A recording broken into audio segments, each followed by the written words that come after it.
మాతృదేవోభవ. కన్నుల్ తేనెల సోనలే చినుకగా కావ్యములు పొంగవే, వెన్నుండెన్నిన వెన్నగిన్నెలగు నైవేద్యాల పద్యములే, మన్నే మిన్నగు మిన్ను మన్నునగునమ్మ, నీ కృపాలేశమే దన్నంసున్మది నమ్ము నాకునిక ఆ దైవంబు నిరూపమే. నీ కృపాలేశమే దన్నంసున్మది నమ్ము నాకునిక ఆ దైవంబు నిరూపమే. తెలుగు వన్ టీవీ ప్రేక్షక మహాశయులందరికీ సాహిత్యంలో హాస్యం అనే కార్యక్రమంలో 133వ భాగానికి స్వాగతం పలుకుతున్నాం.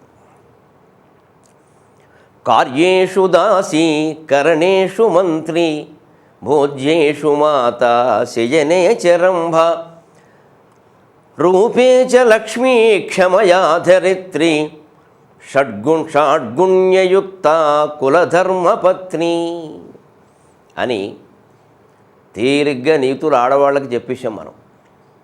ఇలా ఉండాలి, అలా ఉండాలి. ఎంతో కాలంగా మహిళలు పాపం అలమటిస్తున్నారు. మాకు చెప్పేశారు ఇన్ని రకాలు, పురుషులకి ఏమీ చెప్పలేదు, మొగాడు ఎలా ఉండాలో, ఆడది ఎలా కోరుకుంటుందో, మొగుడు ఎలా ఉండాలని ఒక్క మాట అనలేదు. ఇది ఏం అన్యాయం అండి అని సరదాకి నేను అవధానం చేస్తుంటే ఒక ప్యారడీ పద్యంలా అడిగారు. ఈ శ్లోకానికి అనుకరణగా మగవాడు ఎలా ఉండాలని స్త్రీ కోరుకుంటుందో మీరు చెప్పండి అని. కార్యేషు మిక్సీ శయనే చ సెక్సీ, కార్యేషు మిక్సీ శయనే చ సెక్సీ, భరణే చ కూలీ తరుణీషు శూలి, భరణే చ కూలీ తరుణీషు శూలి, రూపే చ హీరో కోపే చ జీరో, షట్కర్మకర్త కలికాల భర్త. పేరడీ శ్లోకాలని సరదాకుంటాయి. కార్యేషు మిక్సీ, మేము వంటింట్లో పని చేస్తుంటే హాయిగా మిక్సీ సాయం చేసినట్టుగా చేయాలి. మిక్సీ ఎంత పని, మిక్సీ వచ్చాక ఆడాళ్ళకి సగం పని తగ్గిపోయింది. అందుకని భర్త కూడా అలా సాయం చేయాలండి. మరి మిక్సీకి తగిన పదం సెక్సీ, శయనేషు సెక్సీ. కాస్త మరీ జడ పదార్థంలా కాకుండా కాస్త ముట్టుకుంటే స్పందించే విధంగా ఉండాలండి. అలా ఉంటే అలాగే ఆఫీసులో ఎంత పని చేస్తే మాత్రం ఇంటికి వచ్చేసరికి చికాగ్గా ఉంటే ఇంకెందుకు సంసారం. అందుకని పనుల్లో మిక్సీలా ఉండాలి, శృంగార వ్యవహారాల్లో సెక్సీగా ఉండాలి, సహజం. ఇది మణిప్రవాళ పద్యం అంటారు. ఇందులో అన్ని భాషల పదాలు ఉంటాయి. అలాగే భరణే చ కూలి తరుణేషు శూలి, భరణే అంటే సామాన్లు మోసేటప్పుడు కూలేళ్ళ మోయాలి, అంతే కదా. మరి ప్రయాణాలు ఎక్కడికి వెళ్ళా మొగాళ్ళే మోసేది, ఆడాళ్ళు ఏం మోయరు. ఇంట్లో అంతా కార్యభారం వాళ్ళది, బయటికి వెళ్ళామనుకోండి సంచీల భారం మనది, మొగాళ్ళది. రైల్వే స్టేషన్ వచ్చింది, ఆడది 4 మూటలు పట్టుకుని చంటి పిల్లల్ని ఎత్తుకుంటే పక్కవాడు అంటాడు బుద్ధి ఉందే లేదా మొగాడువేనా ఆవిడ చేత మోయిస్తున్నామని. అంచేత చచ్చినట్టు మూటలన్నీ మోయాలి. పైగా ఆడవాళ్ళు కొంచెం లగేజీ ఎక్కువ సర్దుతారు, కాస్త మధ్యలో టిఫిన్లు చేద్దాం అని మంచినీళ్ళ చెంబు సహా సమస్తం పెట్టేస్తారు. ఇవన్నీ కలిసి బరువు అయితే మొగాళ్ళు చికాకు పడతారు. మోయాల్సిందే కూడా మొగాడే మరి. అంచేత సామాన్లు మోసేటప్పుడు కూలేళ్ళ మోయాల్సిందే. అలాగే తరుణీషు శూలి, ఇక ఇతర స్త్రీల విషయంలో శివుడిలా ఉండాలి. శివుడు కోపం పార్వతీకి దేవి తప్ప మరెవరూ తెలియదు. గంగా మంగ అంటారు కానీ అవన్నీ అబద్ధాలు. గంగ ఊరికే నెత్తి మీద ధరించిన నది తప్పితే భార్య కాదు.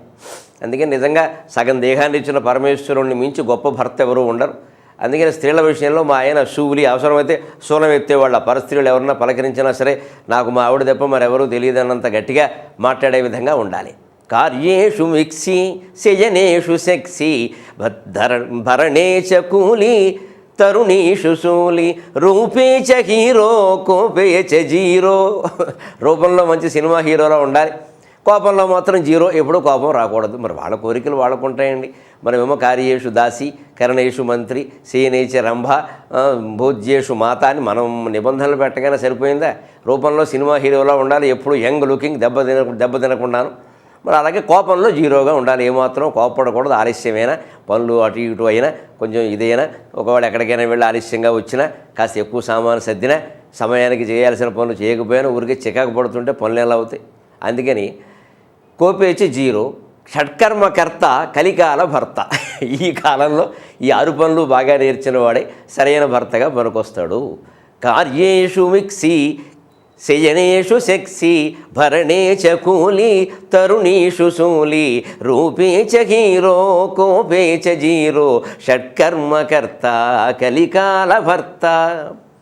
అలాగే మనకి తెలుగు చమత్కార పద్యాల్లో ఒక ఆశ్చర్యకరమైన విషయం ఏమిటంటే తెలుగు కవుల యొక్క సద్యస్ఫూర్తి.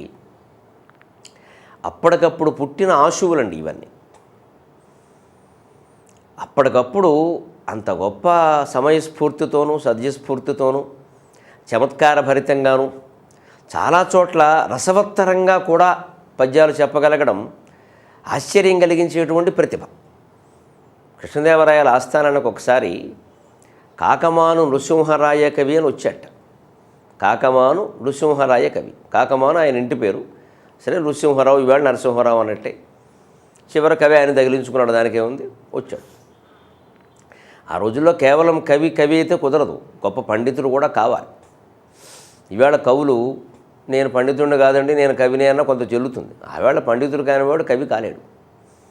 పండితుడు కవి కాకపోయినా అడిగేవారు కదా, కవి పండితుడు కాకపోతే అడుగుతారు, అడగాలి కూడాను. అందుకని పండితుడు కవి, విద్వత్ కవి అనేవారు.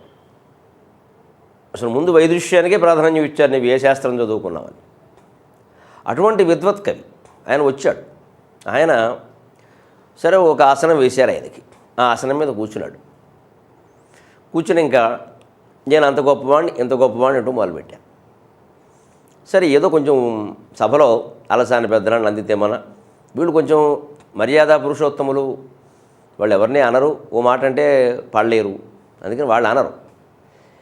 అందుకని వాళ్ళు సరే ఏదో ఎవడో వచ్చాడు ఏదో గొప్ప చెప్పుకుంటున్నాడు, పోనీ ఇంతకాలంగా కృష్ణదేవరాయలు మనల్ని పోషిస్తున్నాడు, ఈవేళ ఒక్కరోజు వాడిని గౌరవిస్తే మనకు నష్టం ఏమిటి చేసుకొని, వాడు ఏదో అందుకుంటాడు పోతాడు అని ఆయన చెప్పేదానికి దేనికి ఎదురు చెప్పలేదు. ఇక అక్కడి నుంచి ఆయన ఎలా తయారయ్యాడంటే, అసలు నేను పెద్దనకంటే తిమ్మనకంటే అందరికంటే ఎక్కువ వాడిని అన్నట్టుగా మొదలుపెట్టాడు. అసలు నాలాంటి వాడు ఎవడో లేరన్నట్టుగా. వీళ్ళు మాట్లాడడం లేదు. దీన్ని తెనాలి రామకృష్ణుడు మంచి యువకవి కదా, మరి ఆయన భరించలేకపోతున్నాడు. వీడు ఎవడికో కాస్త ప్రాధాన్యం ఇచ్చినంత మాత్రాన్ని ఇక ఈ ఆస్థానంలో ఉన్న వాళ్ళందరూ నా ముందు దిగదొడుపు అంటే మేము ఏమైపోవాలి, కృష్ణదేవరాయల పరువు ఏమైపోవాలి. అందుకని లేదండి, ఈయన పాండిత్యానికి సంబంధించి నేను ఒక మాట చెప్పదలుచుకున్నాను అన్నాడు. అనేసరికి అందరూ చూస్తున్నాం, మరి తెనాలి రామకృష్ణ యొక్క వాక్కు అంటే అది ఖచ్చితంగా వేరుగా ఉంటుంది. అందుకని ఏం లేదండి, ఆయన నిజంగానే ఆయన అన్నట్టే అలసాని పెద్దన కంటే నంది తిమ్మన కంటే అదేమిటి నాకంటే కూడా చాలా గొప్పవాడంటే, ఇప్పుడు వాళ్ళిద్దరికంటే ఈయన గొప్పవాడని చెప్పడం అనమాట. అదేమిటి అంత మాట ఏమిటి నాకంటే కూడా గొప్పవాడంటే, వాళ్ళిద్దరిని చెప్పిన తర్వాత ఆ మాటకు వస్తే నాకంటే కూడా అంటే ముందు వాళ్ళిద్దరికంటే నేను గొప్పవాడని చెప్పడం. తెనాలి రామకృష్ణుడి యుక్తి ఇలాగే ఉంటుంది. ఆ మాటకు వస్తే నాకంటే కూడా గొప్పవాడండి, ఆ విషయమే నేను పద్యంలో పెట్టి చెబుదామని అన్నాడు. సరే చెప్పబోయే అన్నారు. అప్పటికే మనవాడికి కాకమాను నృసింహరాయ కవికి గర్వం పెరిగిపోయింది. ఎవరిని తిట్టడం తప్ప తెలియనటువంటి తెనాలి రామకృష్ణుడు మనని పొగుడుతున్నాడు, ఇంకెంతకంటే ఏం కావాలి. అంచేది ఈ పద్యం హాయిగా కంఠస్థం చేసి సభల్లో చెప్పుకుంటే మనకు గొప్ప యోగ్యతా పత్రం అనుకున్నాడు. అనుకుని చెప్పండి అన్నారు. అలసాని వారి అల్లిక జిగిబిగి ముక్కుతిమ్మనార్యు ముద్దు పలుకు పండురంగ విభుని పదగుంభనంబును కాకమానురాయ నీకే తగురా అన్నాడు. కాకమానురాయ అంటే కాకమాను నృసింహరాయ కవి. ఇప్పుడు పేరు మొత్తం పద్యంలో పెట్టాలంటే వీలు కాదు కదా, అందుకని ఏదో చక్రధర్రావు అంటే చక్రి అంటారు సరదాకి, అలాగనమాట. అంచేతను కాకమానురాయ, ఓ కాకమాను కవి నీకే తగురా, అలసాని వారంతా అల్లిక జిగిబిగితో పద్యం అల్లగలవు, ముక్కు తిమ్మనలా ముద్దు ముద్దు పలుకులు పలక్కలవు, పాండురంగ విభుడైన నావెలనే పదగుంభనంతో కవిత్వాన్ని చెప్పగలవు, ఇవన్నీ నీకు తగి ఉన్నాయనగానే ఆయన కూడా చాలా ఆనందంగా గర్వం ఎక్కి ఇలా గర్వం వచ్చేసి ఇలా వీపు రాస్తున్నట్టు. అసలు అది కొయ్య, ఆ సింహాసనం కొయ్యే కదా, మరి చెక్కే కదా, దానికి ఇలాగ ఇంకా వీపు రాసుకుంటున్నట్టు. అందులో ఆ రోజుల్లో ఈ చొక్కాలు అవి ఉండేవి కావేమో, వీపు దొరద పెడితే ఇలాగే అనుకునేవారు నిజంగానే.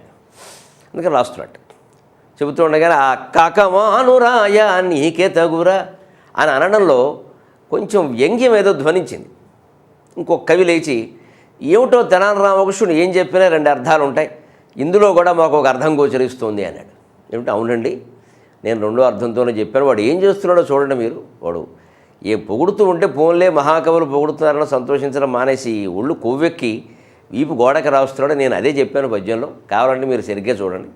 అల్లసాని వారి అల్లిక జిగిబిగి ముక్కు తిమ్మనార్యు ముద్దు పలుకు పాండురంగ విభుని పదగుంభనంబును కాక మానురాయ నీకెతగురా అన్నానండి. కాకమానురాయ అని నేను అనలేదు. ఆ కాక దగ్గర కామ పెట్టాలండి, అది వాడి కాక బాగా సెగెక్కాలి కదా, అందుకని అన్నాను. ఇవి కాక అంటే కాకుండా, మానురాయ నీకెతగురా, ఈ చెక్క మొక్క కొయ్య మొక్కకి వీపు రాసుకోవడం ఒకటి నీకు చేతనవును అంటే ఎవరినైనా కవిత్వం రాస్తున్నావా అంటే సరదాకు ఒక్కోసారి రాయట్లేదా, ఇదివరకు కవిత్వం రాశాను ఇప్పుడు వీపు గోడకు రాస్తున్నానంటారు. ఏదో ఒకటి రాయాలన్నమాట, అందుకని వీపు గోడకు రాస్తున్నాను ఎలాగా, అంతకంటే ఏం లేదని.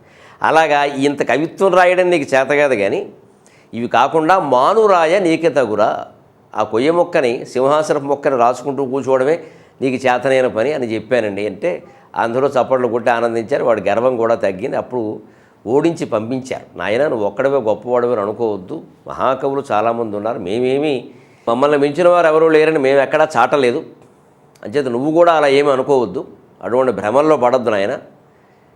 ఎప్పుడైనా లోకంలో తాడిని మించిన వాడు ఉంటే వాడి తలదన్నేవాడు ఉంటాడు, అలాంటిది గుర్తుపెట్టుకో ఖచ్చితంగాను అని చెప్పి పంపించారు. అలాగే ఈ వారం ఒక మంచి సామెత, అలిగి అత్తారింటికి చెడి చెల్లెలింటికి వెళ్ళకూడదంటారు. మంచి చమత్కారమైన సామెత, మనం నేర్చుకోవాల్సింది. జీవితానికి సంబంధించిన పరమ రహస్యాలు ఇటువంటి సామెతల్లో ఉంటాయి. అలిగి అత్తారింటికి చెడి చెల్లెలింటికి వెళ్ళకూడదని. ఎందుకు వెళ్ళకూడదు అంటే, అలిగిన తర్వాత అత్తారింటికి వెడితే కొద్దిలో మొదట్లో ఓ 2-3 రోజులు వాళ్ళకి తెలియదు కాబట్టి గౌరవిస్తారు బానే. తర్వాత అలిగొచ్చాడు అంటే పుట్టింట్లో అలిగి వచ్చాడు అన్నదమ్ముల దగ్గర, కాబట్టి ఇంకా అప్పుడు తొందరగా వెళ్ళడం. పుట్టింట్లో గౌరవం ఉండే అత్తారింటికి వస్తే ఆ గౌరవం వేరు. పుట్టింట్లో ఈయన తరిమేసేట, ఈయనకి అన్నదమ్ములకి పడ్డం లేదుట, ఈయన రావాలని వాళ్ళు ఎవరో కోరుకోవడం లేదుట అన్నప్పుడు ఆ గౌరవం వేరు. అందుకని అలిగొచ్చాడికి వెళ్ళడు కాబట్టి అత్తారింట్లో ముందు ఒక 4 రోజులు మర్యాదగా చూస్తారు, తర్వాత నెమ్మదిగా బావగారు ఖాళీగా ఏం కూర్చుంటారు, పొలం వెడదాం రండి అంటారు. తర్వాత 4 రోజులు పొలం తీసుకెళ్ళాక అక్కడి నుంచి ఖాళీగా ఏం వస్తారు, శుభ్రంగా పాలు పితికేసి చెంబుడు పాలు పట్టుకురండి అంటారు. తర్వాత ఇంకా 4 రోజులు అయ్యాక మేము వెళ్ళం పొలం మీరే వెళ్ళండి అంటారు. తర్వాత ఇంట్లో ఉన్న పాలేరుని తీసేసి మీరు ఉన్నారు కదా ఆ పని చేయండి అంటారు. అందుకే అలిగి ఎప్పుడూ అత్తారింటికి వెళ్ళకూడదు. అత్తారింటికి వెళ్ళిన వాళ్ళు ఎవరైనా 2-3 రోజులు మించి ఉండకూడదు. వాళ్ళు అంటారు ఉండండి ఓ 10 రోజులు ఉంటే బాగుంటుంది అంటారు. 10 రోజులు మా ఊళ్ళో ఉంటామండి, 11వ రోజు మీ ఇంట్లో ఉంటామని చెప్పాలి, అది మర్యాద. అలాగే చెడి చెల్లెలింటికి ఎందుకు వెళ్ళకూడదు అంటే, దెబ్బతిన్న తర్వాత అన్నదమ్ములు ఎవరింటికి వెళ్ళినా వాడు అర్థం చేసుకుంటారు. మన అన్నదమ్ములు లాంటి వాడు మన రక్తం పంచుకు పుట్టారు కాబట్టి ఏదో ఒకసారి వాడు ఒకసారి మనం దానికి ఎదురు తల్లి కడుపున పుట్టాం అని అర్థం చేసుకుంటాం. స్నేహితులు కూడా బాగా అర్థం చేసుకుంటారు, ఒక్క మాట మాట్లాడరు. ముందు నువ్వు విశ్రాంతి తీసుకోరా, పర్వాలేదు, 4 రోజులు నెలల పాటు నీ పోషణ మేము చూస్తాను, ఈ పాటు పోయినా మాతో పాటు పెడతాం, సమస్య ఏం కాదంట. కానీ చెల్లెలు ఇంటికి వెడితే చెల్లెలు మనసొమ్మ అయినా బావగారు మనవాడు కాదు. ఆయన సాధారణంగా బావమరుదుల మధ్యలో పోటీలు ఉంటూ ఉంటాయి ఇప్పుడు. ఎందుకంటే ఈ ఆడవాళ్ళు అప్పుడప్పుడు మా అన్నయ్య అంటూ ఉంటారు. కాస్త ఏదైనా ఉన్నత స్థానంలో ఉంటే మా అన్నయ్య అయితేనా, మా అన్నయ్య వ్యాపారం, మా అన్నయ్య ఉద్యోగం అంటూ ఉంటారు. అంటే మొత్తం మీద మా పుట్టింటి వాళ్ళు చాలా గొప్పవాళ్ళు, మేమేం తక్కువ వాళ్ళం కాదనే విషయం అత్తవారింట్లో ప్రదర్శించాలని కొంచెం ఉంటుంది, సహజం అది. ఆ మాట ఈ భర్తకి బాధ కలిగిస్తుండే, మాటికి మీ అన్నయ్య అంటే ఊరికే మేమేం పనికిమాలిన వాళ్ళం ఎక్కడ అన్నట్టుగా. ఎప్పుడు బావమరుదుల మధ్యలో కొంచెం పోటీలు ఉంటాయి. బావగారు ఏదో బావమరుదులు తమకంటే చాలా తక్కువ స్థితిలో ఉండి ఏదో తన ఇంటికి వచ్చి తను పొగుడుతూ ఉండాలని అనుకుంటాడు. సరే బావమరుదులో కొంచెం పెద్దవాడు, ముఖ్యంగా భార్యకి అన్నగారు ఉంటే, నేను ఎప్పుడూ చెల్లెలింటికి అలాగే దెబ్బతిని వెళ్ళకూడదు, కాస్త ఉన్నత స్థితిలో ఉండి మా చెల్లెలకు మంచి పట్టుచీర పెట్టే పరిస్థితిలోనే నేను వెళ్ళాలి అనుకుంటాడు. అందుకే దెబ్బతిని వెడితే ఈ బావగారు ఆక్షేపిస్తారు, అయిపోయిందా ఇంకే అయిందన్నమాట, ఉద్యోగం ఊడింది, మళ్ళీ ఏం వస్తుంది, ఇప్పుడు సాఫ్ట్వేర్ అంటే అలాగే ఉందిలే, ఎప్పుడు వస్తుంది, కూర్చో, చేసే పని ఏముంది కూర్చో అంటాడు. పైగా బయటికి ఏదైనా ఆయన వెళ్ళినా కూడా వస్తానంటే ఏమొస్తావు, కూర్చో ఇంట్లో పనేపాట ఇది అంటాడు. లేదా ఒకవేళ రమ్మన్నా కూడా పనేపాట కూడా రా అంటాడు. ఏదైనా మొత్తం మీద పనేపాట అనేది అలవోగ్గా వచ్చేస్తుంది. అందుకని ఎప్పుడు చెడి చెల్లెలింటికి వెళ్ళకూడదు. చెల్లెల చేతిలో 100 రూపాయలు పెట్టే స్థితి ఉన్నప్పుడే చెల్లెలింటికి వెళ్ళాలి తప్ప, మనం ఏదో ఆశించే స్థితిలో ఉన్నప్పుడు చెల్లెలింటికి వెళ్ళకూడదు. ఇంకా అక్కగారు మళ్ళీ పరిస్థితి వేరు, చెల్లెలు వేరు, అక్కగారు వేరు. దెబ్బతిన్న పరిస్థితుల్లో మళ్ళీ అక్కగారింటికి వెళ్ళచ్చు. ఎందుకంటే అక్కడ వడ్డించే పదార్థం మనది, మనకంటే పెద్ద ఆవిడ, మా తమ్ముడు ఏదో చిన్న కుర్రాడు, నా కొడుకు లాంటి వాడు. కొండొకచో ఒక్కోసారి అక్కగారు మరి తమ్ముడికి పిల్లనిచ్చే అవకాశాలు కూడా లేకపోలేదు. మేనమావకి పిల్లనిచ్చే ఆచారం కూడా మనకి దక్షిణ భారతదేశంలో ఉంది. అందుకని ఇలాంటివన్నీ దృష్టిలో పెట్టుకుని ఒక మంచి ఆచారంగా, ఒక పద్ధతిగా అలిగి అత్తారింటికి వెళ్ళొద్దు, చెడి చెల్లెలింటికి వెళ్ళొద్దు అన్నారు. అలాంటి మంచి సామెతోడు మనం చెప్పుకున్నాం. అలాగే ఈ వారం ఒక మంచి చలోక్తి, ఒక అవధానంలో అప్రస్తుత ప్రసంగంలో అడిగారు, ఏమండి తెలుగు భాషలో అక్షరాలన్నీ పైన ఏకారాలు ఈకారాలతో ఉంటాయి, కిందేమో ఐత్వం యావత్తు తావత్తు అలా ఉంటాయి. ఇంగ్లీషులో అక్షరాలు చూడండి వరుసగా సమానంగా ఉంటాయి.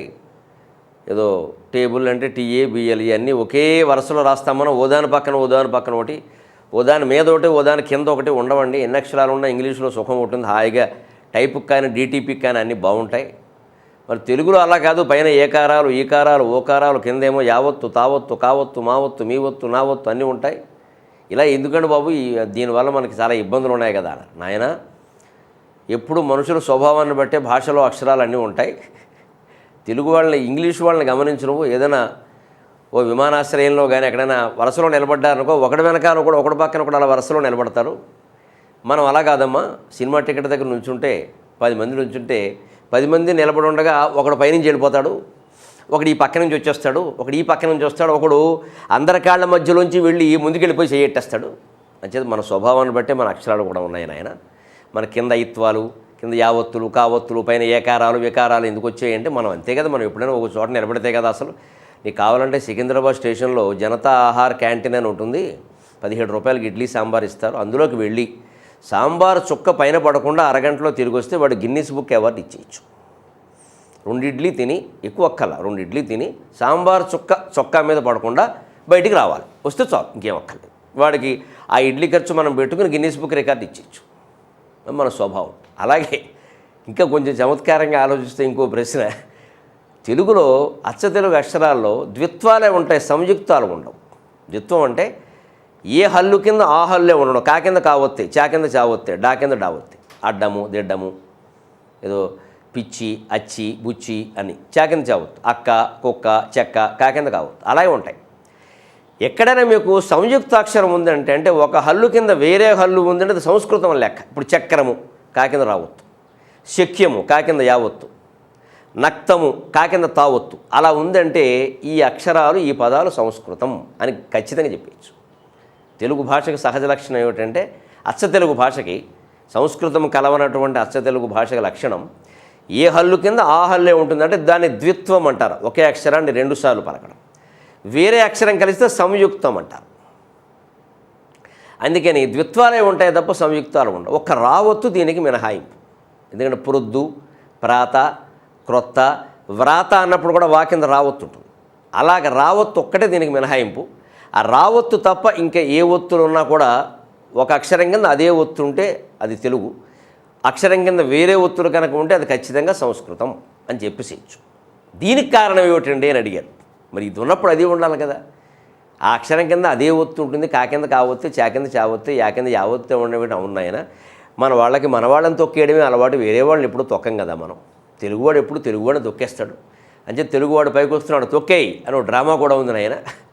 అందుకని కావత్తునే తొక్కుతుంది, యావత్తునే తొక్కుతుంది, చావత్తునే తొక్కుతుంది మన దాంట్లో. ఇంకోళ్ళని తొక్కే అలవాటు మనకి లేదు, ఎవరి చేతన తొక్కించుకోవడమే తప్ప.